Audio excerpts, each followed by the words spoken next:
Now, Sports Talk with Broads. Here's Hunter Brody.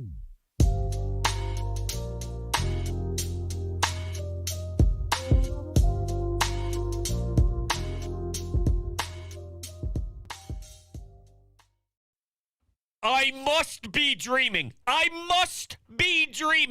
2-0 shutout win, and Zack Wheeler was gross. You want to talk about a breaking pitch on the outside part of the plate, of the plate to Cronenworth? The dude went 7 innings. Nobody sniffed the base paths in reality other than that hit from Will Myers. The dude was ridiculous, and at the time, I didn't really see why Rob Thompson went away from him. In that moment, I was a bit wondering if it was the right decision. But once you realize that there was a dip in the velocity, and his last at-bat that he saw, he was flirting around 94 miles per hour with his fastball compared to when he was in the high 90s and given that 98, that 99. Well, you know what? You'd rather be too early in the postseason than way too late. And there is something to be said. Over the last couple of starts, when he's around that 70 to 80 pitch mark, he hits Ronald Acuna Jr. He walks Dansby Swanson. There was a dribbler after Rhys Hoskins made the mistake over at first base, and then there was a single up the middle. That's the style of plays that occur when he does hit this wall. Remember, they yanked him in an outing before, put in Connor Brogdon. We were wondering what the hell was going on there. Coming off of the IL, he's just not exactly where we want him to be. But there is a way around that, and this is what it is. Going to Seranthony Dominguez, going to Jose Alvarado. Seranthony was just as gross as Zack Wheeler was. Talk about paint jobs, triple digits, inside part of the plate, you name it. Working in a changeup. I was like, what is that? That's gross. Let's keep using that. It was unreal. The Jose Alvarado thing, the one-out walk, made me feel a bit nauseous. And I have no idea why Alec Boehm is in the game in the 9th inning over at third base. It's laughable hearing the broadcast blame Bryson Stott. Alec Boehm's throw sucked. That's what it is. And then even on the post-game show, they went to the manager, and he's saying, oh, the umpire was in his way.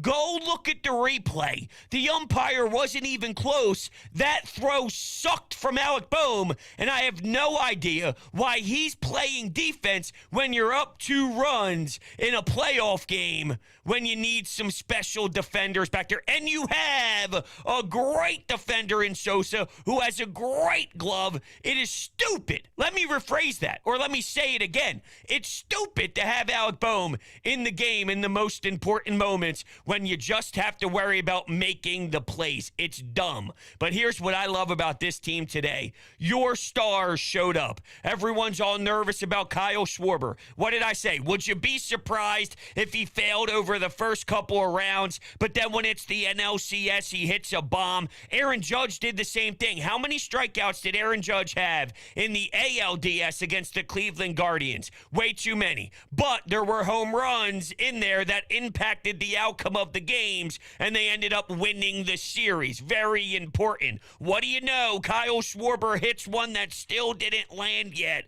Shocker. That's what Kyle Schwarber does. Someone called into the radio show today saying, should Kevin Long speak that? No. Kyle Schwarber has been around long enough. You know what you tell Kyle Schwarber to do?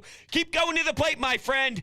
Keep taking hacks at it, my friend. What bothered me is when I watched a lot of these guys with their bat on their shoulders and just watch fastballs go right over the heart of the plate. Gene Segura, Brandon Marsh, Rhys Hoskins, swing the bat, fellas. You see what happens when you swing the bat? Bryce Harper takes one the other way to give you a 1-0 lead. Schwarber gives you the insurance, and your ace puts on a performance. This dude has never been in the postseason, and he gets a chance after going from New York, and there were question marks about the contract at the time of the signing, and I told everybody, chill out, relax. Now, he even overseeded my expectations. I didn't know if he'd reach this level. I knew there was something in his repertoire, but he wasn't able to stay healthy in New York. Did I ever expect him to be this level of monster? Probably not. But I knew the signing was a damn good one, and I knew he could help change some things in this clubhouse and change some things in your starting staff. And boy, oh boy, between him and Aaron Nola, I thought this was an interesting debate before the series began. When you look at both teams starting pitching, who would you give the advantage to? And I asked Scott Schwarber this of the Philadelphia Inquirer, who covers the Phillies for them today. And he gave me a response of, when you look at the top two with the Phils in Wheeler and Nola, I take that over anybody right now in the postseason. It's scary. It's a scary duo. There might be more depth between you, Darvish, who is really good, by the way. Didn't get much run support on the offensive side. You could see what he can do. He's a damn good pitcher. You, Darvish, Blake Snell, and Musgrove. Those three, I think, have a little bit more pop compared to Wheeler, Nola, and Ranger in regards to depth. I think Musgrove adds a layer that the Phillies might not have. But Wheeler and Nola going this crazy? Going this berserk? Dialing in like this? I don't know if that third matters. Think about how important this is for the Padres. And by the way, before I talk about this, how embarrassing is that fan base? If you haven't seen, if you've been living under a rock, go look on social media at all these songs that they're making and all this content that they're putting out on Twitter, thinking that here they come. Here comes the Padres. They even painted a mural of a chicken kicking the Philly fanatic in the face. They have no idea. They're clowns. How important is this, though? With the Phillies having 3 home games because it goes 2-3-2 in the 7-game set, splitting was massive. But if they go down 0-2, going back to Philadelphia, goodbye. Goodbye. Now, it's hard because think about a 3-game series in the regular season. Imagine if the Padres came to Philadelphia for a 3-game set in the middle of July, and you talk about a series sweep. That's hard to do. Taking 2 with 3 is probably realistic. So factor that into where the Phillies are right now. If they win tomorrow afternoon with Aaron Nola, and you think about taking 2 with 3 at home against the Padres, goodbye. That's why splitting is important. Because we're a dangerous beast and a dangerous weapon when you have Citizens Bank Park filled to the max. I don't care what Atlanta says. I don't care what Snicker says. I don't care. He's a liar to say that it's easy to play there. No, it's not. It's not just any road game. You're a fool. You set your team up for failure. So it's basically a must-win for the Padres. It's that important tomorrow afternoon. That's how huge and monstrous Game 1 was for this Phillies team because of the 2-3-2 setup. Whew. Dominguez on Grisham. 3 pitches. Money. The dude just came out there. I swear to God, he was in the dugout looking on Twitter, seeing everybody's reactions to Rob Thompson, saying they didn't like it, and went out there and told you to stick it up. Oh, jeez. That's how he pitched. What do you want me to do? I'm just letting you know. He shoved. Wheeler shoved. Alvarado didn't get the help defensively. That 1-out walk scared me. It did. But the way this bullpen has been, lights out. I was wondering, could you save somebody? You do have an off day for the first travel day, but you don't in between, Game 5 and Game 6? So there's no travel day there. I was wondering, can you get one more inning out of Zack Wheeler so maybe you save a Sir Anthony? And then when you think of the longevity of this series, maybe we date back to that decision. That helps out because somebody is available. With that said, though, you always want to be too quick. At this time of the year, when everything is so scrutinized and criticized this heavily, and everything has the magnifying glass just focused right in on every move a manager makes, I'll live and die by Majority of the time, that is. Obviously, context does matter, but majority of the time, I'd rather take somebody out early than leave them in too late. When you leave them in too late, you get Spencer Strider. You get Game 3 against the Atlanta Braves, and with the blink of an eye, you feel your season is completely over, and it's just spiraling out of control. And it didn't seem like Zack Wheeler had much of a fight afterwards. He got his high fives when he was going back to the dugout, acknowledging that this is what I had. His velocity showed it all. He was once giving you 99, 98, and then he's flirting around 94. Well, if we're looking at the track record of Zack Wheeler recently since coming off that IL stint, I think you have to look at the information. And say, dude, you gave us 7 innings of one-hit ball, you walked one batter, and had 8 strikeouts. We trust in this bullpen to finish these 6 outs. And they did. Your defense almost pissed it away, but you want to know, does your offense and your pitching carry you over your defensive deficiencies? And tonight it did. When you got the pop up to right field, you went, whew, all right, now it's just 1. And Bell, by the way, can definitely rip it, okay? He knows how to hit some home runs. He can destroy the cover off the ball. But Alvarado settled in and got the job accomplished. And they're up 1-0. It just feels right. Zack Wheeler in the first inning threw 24 pitches. He had that intense one-on-one battle with Manny Machado, fouling pitches back, and eventually Zack Wheeler won. But at that time, you think about how many pitches you forced Zack Wheeler to throw, and you think, hey, that's fine. I'll go back and go back to taking my batting gloves off and preparing to take the field happily. After that, 8 pitches. After that, a 5-pitch third inning. Think about how crucial that is. And then the game plan at the plate for the Padres, attacking early. So you're getting flyouts to left field. You're grounding out. You're keeping his pitch count low. You would think, just like I stated, and I'm going back to Spencer Strider, when they played the Braves, knowing that he had a couple innings before they were going to go to their bullpen, force him to throw some pitches. Now, if you know Zack Wheeler is giving you strikes, is there something to be said about maybe jumping on some pitches? Yeah, I think it's fair.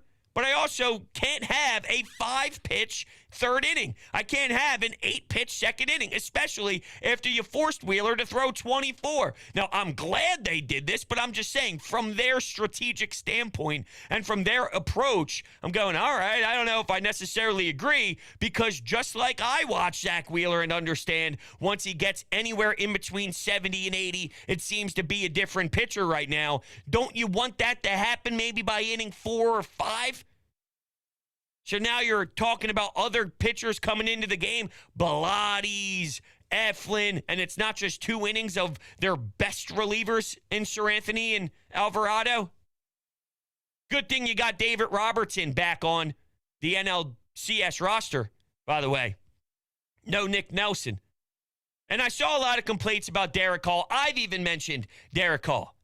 But because of the DH position, and it's no longer you're hitting for the pitcher, I guess this is when this comes into play. Let me ask you a question.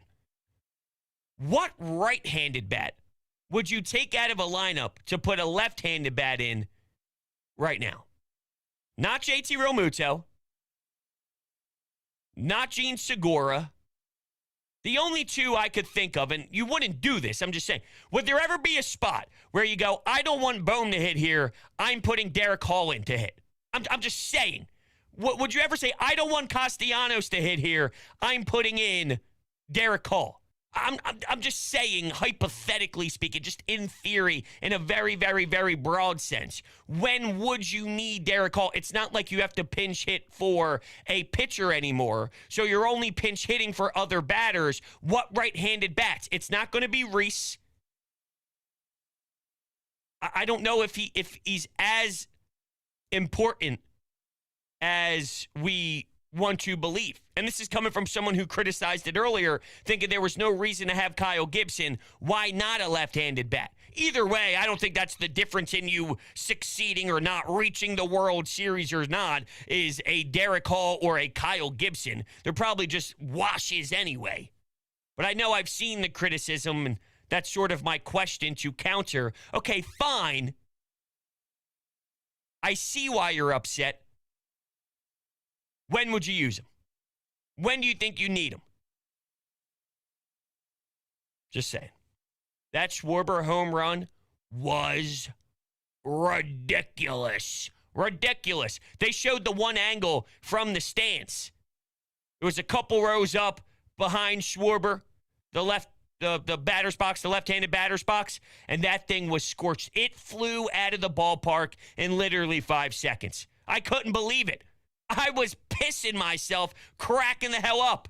Because as soon as he barreled it up, my man was like, holy hell. That view of Bryce Harper's face with his mouth wide open, it basically is a thumbnail that we have on Broads Media. Is it not? Is that not basically? All right, here you go. Do your best impersonation of Broads, Bryce. No one could believe it. That thing was scorched. That's why you let Kyle Schwarber be Kyle Schwarber. That's why you rock with the lows, because you know the highs are eventually going to come. It's Kyle Schwarber in October, baby. This is what he does. This is the game. If Aaron Judge, the only one who hit more home runs than him in the entire major leagues, is going through something very similar,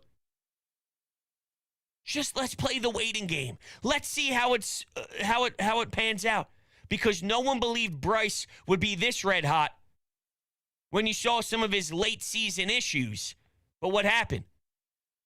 It all turned around. Well, Kyle Schwarber doing that, I bet you it all turns around. I saw a stat from Jason Stark. This was during the game. So he might have had some more at-bats since the tweet went out. I'm too lazy to actually look.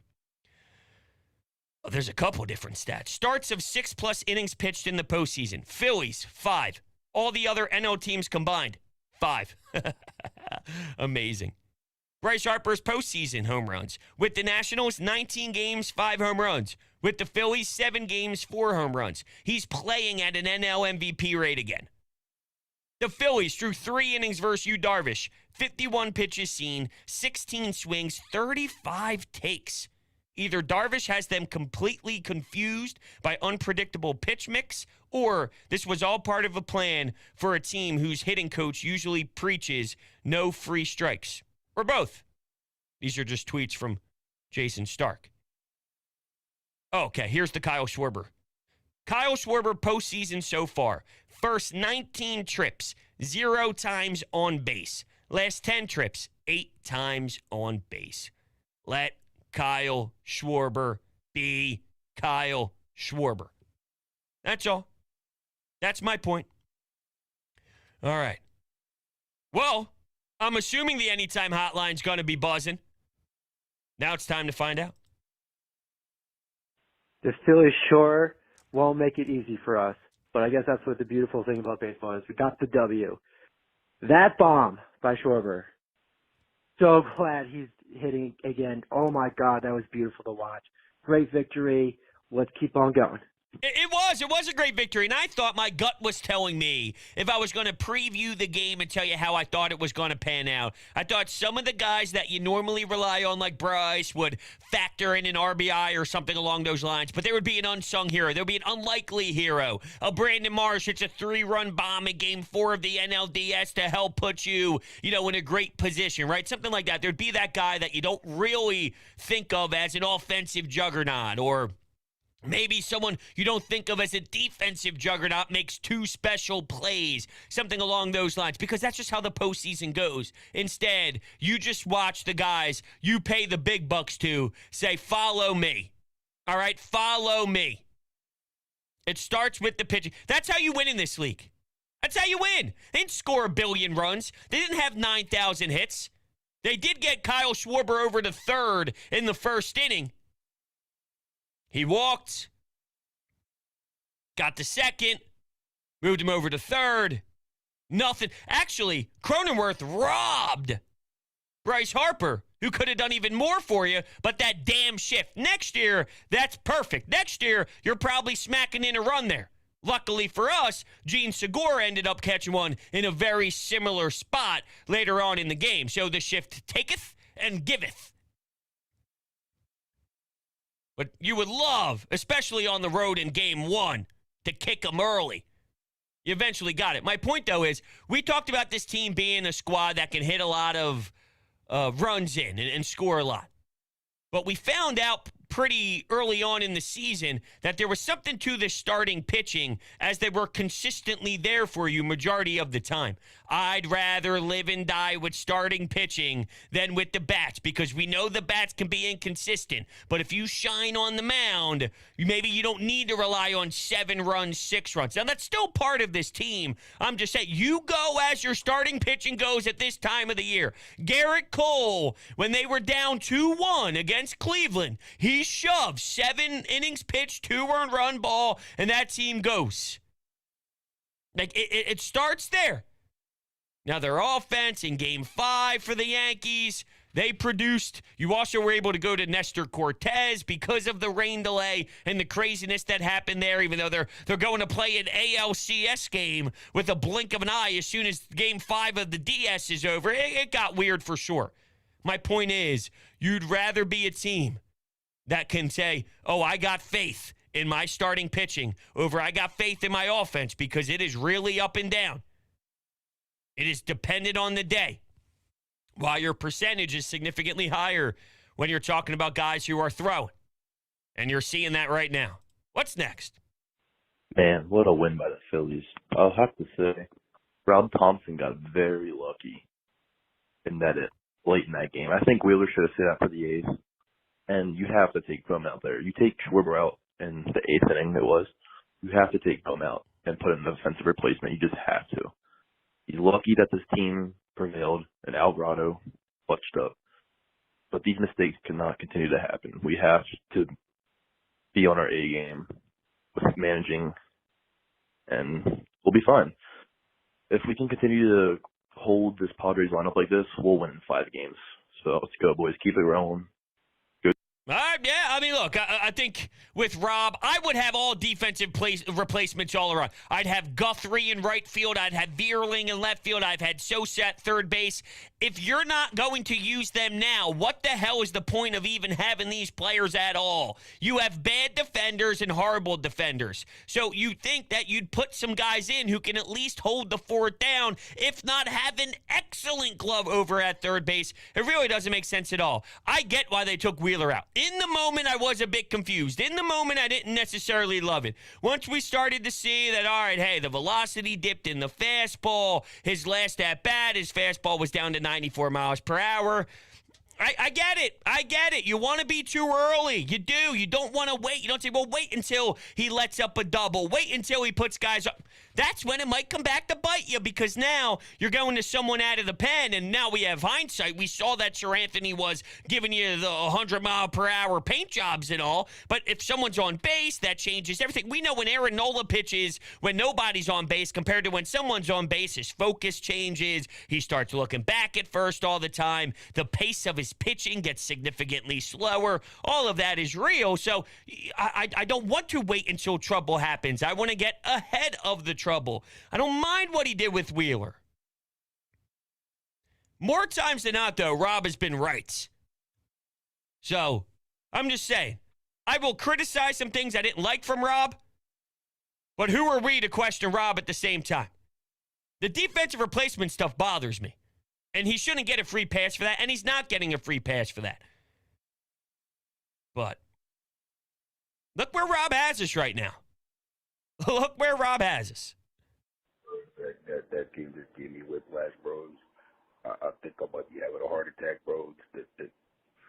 Everything about that game went on 100. Whether it be Schwarber's home run, record-setting home run in this arena, whether it be Wheeler at the mound, whether it be Dominguez coming in. And then the very end, bros, I mean, all of it all was just a flash. And it almost fell apart. But that's a big win. I haven't screamed by myself watching sports in a very, very, very long time. There used to be a time where I was obnoxious. I was always screaming at the TV, and that was sort of just how I watch sports. But then it died down a bit. The fact that we're watching them in an NLCS, and when Bryce Harper, I had my basement door upstairs, my wife watches TV upstairs in the living room right there, and it's kind of by the door. And when Bryce goes opposite field, I'm screaming at the top of my lungs. Same with Schwarber. When Zack Wheeler struck out Cronenworth in the 7th, I was doing the same thing with Dominguez, getting Grisham. And Grisham was doing some damage against the LA Dodgers. There's a part of me that thinks the Dodgers was so massive for them because they have such a level of hate for it. It's sort of like if the Phillies played the Mets in the DS. They weren't beating the Mets all year long. They finally do. That's almost like their World Series. I think that's sort of what the Padres are playing with. It's hard to replicate or duplicate that high. It's like you blew your load, if you will, against the Dodgers, and how do you get back to that level? Well, yes, the Phillies did beat a division rival in the Braves. It wasn't the same. We didn't feel that, we finally got over the Braves, because the Braves got their asses kicked because the Phillies just took control and absolutely dominated where it wasn't even a real fight. They got into a fight with the Dodgers, and, they squeezed out of it, and I think they got such a high that they're having a hard time trying to mix in what the new series is like to turn the next page. Well, if desperation doesn't kick in for Game 2, I don't think they have a damn chance. In a 7-game series, you never really think about Game 2 being that massive for it, but because of the 2-3-2 and it's not 2-2-1-1-1, it does change the conversation a bit. Anyway, Alvarado gets the last out on Bell, and I think I threw my arm out. My rotator cuff is causing me pain, and all I did was give a few fist pumps and some other words flying out of my mouth. But I'm damn sure it's sad. 27 years old. I'm definitely out of my prime of physical attributes, unfortunately. But anyway, what a hell of a night. I can't wait for tomorrow afternoon, damn it. Actually, I wish it wasn't an afternoon game. I think we should be way past that and everything should be prime time. But here we are. All right, everyone. Amazing. They did it. They're up 1-0, baby. They're up 1-0. Aaron Nola, he's been just as good, if not even better, than Zack Wheeler. So I'm expecting a big day for him. I'm sure it's tough for the Nola family. Won't be tough watching the Phillies, though, when they advance and when Aaron Nola crushes it tomorrow. Just saying. All right, everyone. Thank you so much for hanging out with me. I'll catch you on the next one.